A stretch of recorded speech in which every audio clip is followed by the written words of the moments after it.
এই জাদুবিদ্যা সত্য। এবং এখনকার অনেক ভণ্ড যে কবিরাজগুলো বের হয়েছে, এরা জিনকে তাবে করে নিয়ে এই জিনদের মধ্য দিয়ে মানুষের মধ্যে জাদু ছড়িয়ে দিয়েছে, এবং এর ফলশ্রুতিতে বহু পরিবার ধ্বংস হয়ে যাচ্ছে। এই জাদুবিদ্যা সত্য। আরও একটা জিনিস সত্য, নবী সাল্লাল্লাহু আলাইহি ওয়াসাল্লাম বলেছেন ইন্না আইনাল হক, চোখের নজর সত্য। নবী করিম সাল্লাল্লাহু আলাইহি ওয়াসাল্লাম বলেছেন চোখের বদনজর সত্য। এই যে আমরা বলি ফেসবুকে এত বেশি ছবি দিয়েন না ভাই, ছবি তুলেন না, ছবি তুলেন না, বারবার যে বলি নিষেধ করি, কারণ কি জানেন? একটাই কারণ, বিকজ চোখ লাগাটা সত্য। মানুষের চোখ লাগে, এই কথা শুনলে অনেক মজুমদাররা হাসবে না? কথা বুঝতে পারেন নাই? কিন্তু এটা সত্য, কারণ নবী করিম সাল্লাল্লাহু আলাইহি ওয়াসাল্লাম যা বলেছেন সাদাকাল্লাহু ওয়া সাদাকা রাসূলুহুল কারীম, নবী যা বলেছেন, আল্লাহ যা বলেছেন চিরায়ত সত্য, এর বাইরে কোনো সত্য আছে? আচ্ছা দেখেন, আমি বললাম যে জাদুবিদ্যা সত্য। এই জাদুবিদ্যার চর্চা মানুষ করে, এখনও করে, এবং এই জাদু দিয়ে মানুষের ক্ষতি করার জন্য জিনের প্রয়োজন হয়, দুষ্ট জিন। এই জিনগুলোকে মানুষ তাবে করে মানুষের ক্ষতি করার চেষ্টা করে। দেখবেন এখন গ্রামে গঞ্জে শহরে সব জায়গায় ছড়িয়ে পড়েছে না? দেখবেন, খুব সতর্ক থাকবেন। আমি পরে সলিউশন বলছি আপনাদেরকে। আরেকটা বলেছি, নবী সাল্লাল্লাহু আলাইহি ওয়াসাল্লাম বলেছেন চোখের বদনজর এমন সত্য যে একটা উটকে এই রান্নার ডেকচির মধ্যে ঢুকাই ফেলতে পারে। মানে একটা উট খুব সুন্দর ভালো, আপনি দেখছেন মাশাআল্লাহ বলেন নাই, নজর লেগেছে, উটটা মারা গেছে, দেন তারপর তাকে জবাই করে খেয়ে ফেলতে হয়েছে। একজন সাহাবী গোসল করছিলেন, গোসল, এটা হাদিস সহিহ, এই যে আলেম ওলামা যারা আছেন তারা জানেন যে এই হাদিস সহিহ। একজন সাহাবী গোসল করছেন, তার গায়ের চামড়াটা খুব সুন্দর ছিল, একদম স্কিনটা অনেক সুন্দর থাকে না এমন কিছু মানুষ? আচ্ছা, এখন আরেকজন সাহাবী এই গোসল দেখছেন দূর থেকে, দেখে বলছেন যে কি চমৎকার তার শরীরের রংটা, যেন কুমারী নারীর মতো, অনেকটা এমন একটা কথা তিনি বলেছিলেন। সাথে সাথে এই সাহাবী অজ্ঞান হয়ে পড়ে গেছে। কোন সাহাবী? যিনি গোসল করছিলেন। এটার আপনি কোনো ব্যাখ্যা দিতে পারবেন না তো, এখানে কোনো সায়েন্স দিয়ে বা মেডিকেল সায়েন্স দিয়ে আপনি কোনো ব্যাখ্যা করতে পারবেন না। একটা ব্যাখ্যা দিতে পারেন, কিন্তু কেন সেটা হলো সেটা আপনি অ্যান্সার খুঁজে পাবেন না। তো নবী সাল্লাল্লাহু আলাইহি ওয়াসাল্লামের কাছে নিয়ে যাওয়া হলো তাকে। তিনি বললেন যে এই ব্যক্তির ব্যাপারে কি কেউ ভালো মন্দ কিছু বলেছিল? তখন একজন সাহাবী বললেন হ্যাঁ, অমুকে বলেছে এর স্কিনটা অনেক সুন্দর, ওকে ডেকে নিয়ে আসুন। ওকে ডেকে আনা হলো। ডেকে আনার পর নবীজি তাকে অনেক শাসালেন, তোমরা তোমাদের ভাইদেরকে কি মেরে ফেলতে চাও? তখন এই সাহাবী তো অবাক, আমি আবার কখন মারতে চাইলাম ইয়া রাসূলুল্লাহ? আমি তো মারতে চাই নাই, আমি তো খালি বলেছি যে তার গায়ের রংটা অনেক সুন্দর। তখন তিনি বললেন কেন তুমি সুবহানাল্লাহ বললে না, কেন তুমি মাশাআল্লাহ বললে না? যখন মাশাআল্লাহ বলবেন, সুবহানাল্লাহ বলবেন, নজরটা লাগবে না। আর যখন আপনি মাশাআল্লাহ বলবেন না, সুবহানাল্লাহ বলবেন না, দেখবেন নজর লেগে গেছে। আপনি বিশ্বাস করেন ব্যবসা খুব ভালো চলছে, মানুষ বলল যে বাহ তোর তো ব্যবসা হেভি, লালে লাল শাহজালাল, ঠিক আছে, দেখবেন আপনার কেনা বেচা বন্ধ হয়ে গেছে। এরকম হবে, আমার কথাটা বিশ্বাস করেন। এটা কিন্তু সায়েন্স প্রমাণ করতে পারবে না, আল্লাহ এবং তার রাসূল বলেছেন, তার উপরে কোনো সত্য নেই। আছে সূরা কাহফ 29 নম্বর আয়াত পড়ে দেখেন, আল্লাহ পাক বলছেন ওয়াকুলিল হাক্কু মির রাব্বিকুম, সত্য সেটাই যা তোমার রবের পক্ষ থেকে আসে। ফামান শাআ ফালইউমিন, যার ইচ্ছা হয় বিশ্বাস করুক, ওয়ামান শাআ ফালইয়াকফুর, যার ইচ্ছা হয় সে অস্বীকার করুক। এই কারণে আমরা বলি ফেসবুকে এত বেশি ছবি দেওয়া, এই আই ওয়াশ করা, এই যে শোডাউন করা, হ্যাঁ, ইসলামের কিছু কাজ করলেন একদম মানুষকে না দেখাইতে পারলে ঘুম হচ্ছে না, এগুলো বন্ধ করেন, এগুলো বন্ধ করে দেন আল্লাহর ওয়াস্তে। অফলাইনে কাজ করেন, নিজেকে গোপন করার চেষ্টা করেন। যত বেশি মানুষের কাছে নিজেকে এক্সপোজ করবেন, কাজের বরকত কমে যাবে, কাজের বরকত কমে যাবে, চোখ লাগবে, নজর লাগবে। এবং চোখ লাগা বদ নজরে বহু আলেম আস্তে আস্তে মাঠ থেকে মাইনাস হয়ে গেছে না? যায় নাই? এখন কি আলেমদের সংখ্যা বেশি না কম? যত দিন যাবে আলেমের সংখ্যা আরও কমে যাবে। নবীজি বলেছেন আলেমদের সংখ্যা কমতে থাকবে, মানুষ জাহেলদেরকে আলেম বানিয়ে নেবে। তো প্রিয় ভাইরা, জাদুবিদ্যা সত্য, চোখের বদনজর সত্য, রাতের এই অনিষ্টগুলো সত্য, রাতের বেলা অনেক ক্ষতি আছে। এই জন্য নবীজি বলছেন বাচ্চাদেরকে বাইরে বের করো না, এবং তোমরাও রাত যখন গভীর হবে তখন এদিক ওদিক ঘোরাফেরা করো না। দেখবেন রাত যত গভীর হয় আমাদের শহরগুলো তত জীবিত হয়, তাই না? তাই না? রাত যত গভীর হচ্ছে শহর তত জীবিত হয়। চায়ের দোকানে আড্ডা বেশি, ওই সিনেমা দেখছে, টিভি দেখছে, ক্যারাম খেলছে, লুডো খেলছে, ঘুম নাই। ঘুম কখন? ফজরের আগে আগে। ফজরের নামাজ কিন্তু নাই, ফজরের ঠিক আগে আগে, আবার ওই যে জোহরের নামাজের সঙ্গে উঠতেছে। এখন আমাকে বলেন এরকম জেনারেশনকে দিয়ে কি আসলে ইসলামের কোনো খেদমত হবে? আচ্ছা, নবীজি রাতের বেলা আর্লি ঘুমাতেন, আল্লাহ পাক আমাদের সবাইকে তাড়াতাড়ি ঘুমানোর তৌফিক দান করুন।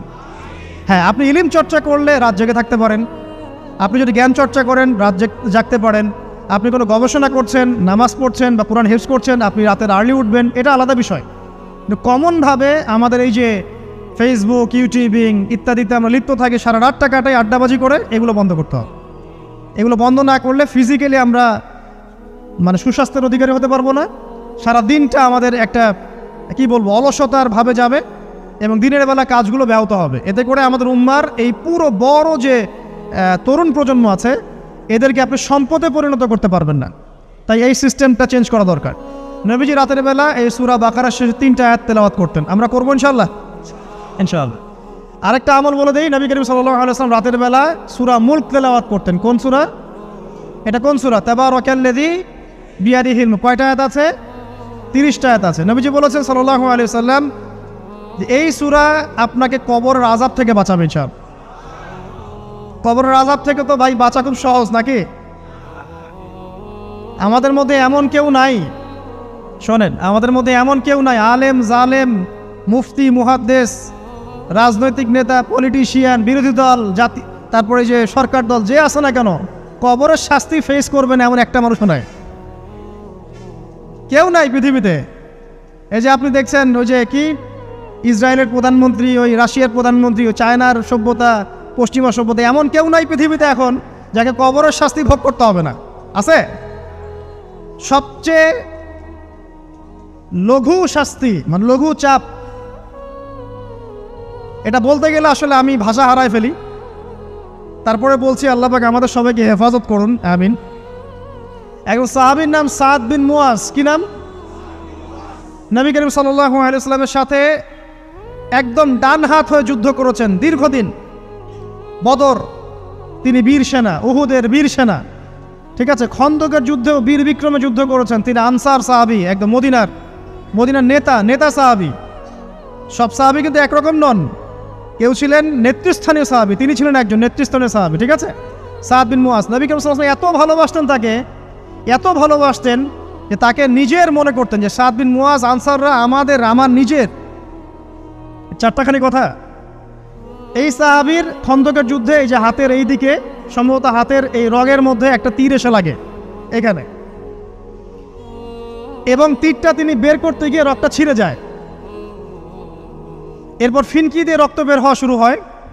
চিকিৎসা করে করে রক্ত বন্ধ করা যায় নাই, এবং এই রক্তের প্রবাহিত রক্তেই আল্লাহর ইচ্ছায় তিনি শাহাদাত বরণ করেন, তিনি ইন্তেকাল করেন। নবী করিম সাল্লাল্লাহু আলাইহি ওয়াসাল্লাম প্রচণ্ড ব্যথিত হন, মানে মনটা তার খুব নরম হয়ে যায় সাদ বিন মুয়াজ রাদিয়াল্লাহু আনহুর জন্য। তো এই সাহাবীর যখন জানাজার নামাজ পড়ানো হচ্ছে, নবীজি বলছেন 70,000 ফেরেশতা তার নামাজে অংশ নিয়েছে।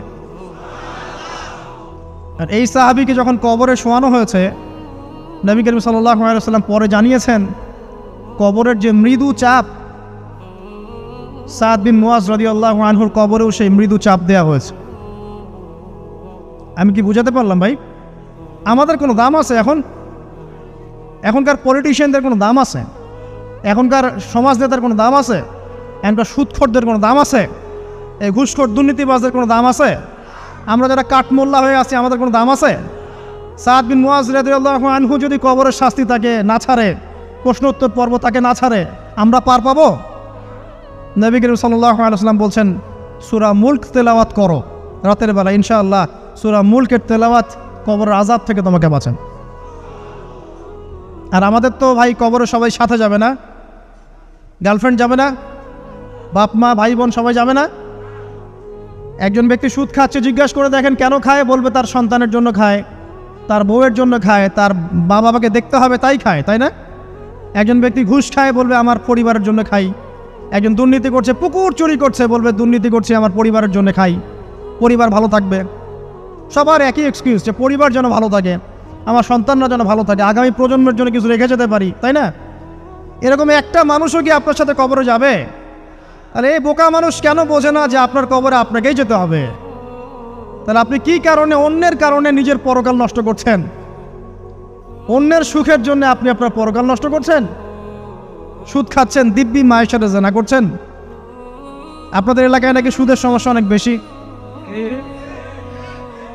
কয়েকটা হাদিস বলে দেই, আমি ওদেরকে আক্রমণ করতে আসি নাই, আমি শুধু তাদেরকে 3টে হাদিস শোনাতে এসেছি। 1 নম্বর হাদিস শোনেন।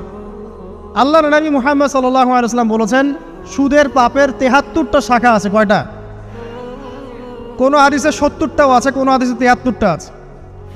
বলছেন যে সবচেয়ে নিচের শাখাটা হচ্ছে, সুদের পাপের সবচেয়ে নিচের শাখা হচ্ছে যে যেন কোনো ব্যক্তি তার মাকে রেপ করলো, তার মাকে ধর্ষণ করলো। 1 দিরহাম যে ব্যক্তি সুদ খায়, সহিহ বুখারীতে আরেকটা হাদিস এসেছে, সে যেন 36টা মেয়েকে ধর্ষণ করলো। আর আমি একটা কথা বানায় বলছি না, যদি বিশ্বাস না হয় কওমি মাদ্রাসা আছে, আলেম ওলামা আছে, গিয়ে বুখারী খুলতে বলেন, পড়তে বলেন, খালি একবার পড়তে বলেন, দেখেন যদি না থাকে তাহলে আমাকে এর সাথে থাপ্পড় দিয়ে যায়। যদি না থাকে হাদিস এটা, তাহলে আমার গালে একটা থাপ্পড় দিয়ে যায়। আর যদি থাকে তাহলে আল্লাহর রাস্তায় সুদ খাওয়া ছেড়ে দেন। কোনটা করবেন? চ্যালেঞ্জ করবেন? নবীজি বলেছেন, 1টা দিরহাম যে ব্যক্তি সুদ খায়, দিরহাম মানে কি? রৌপ্য মুদ্রা। এটা এখন দেখতে পারবেন না, জাদুঘরে আছে।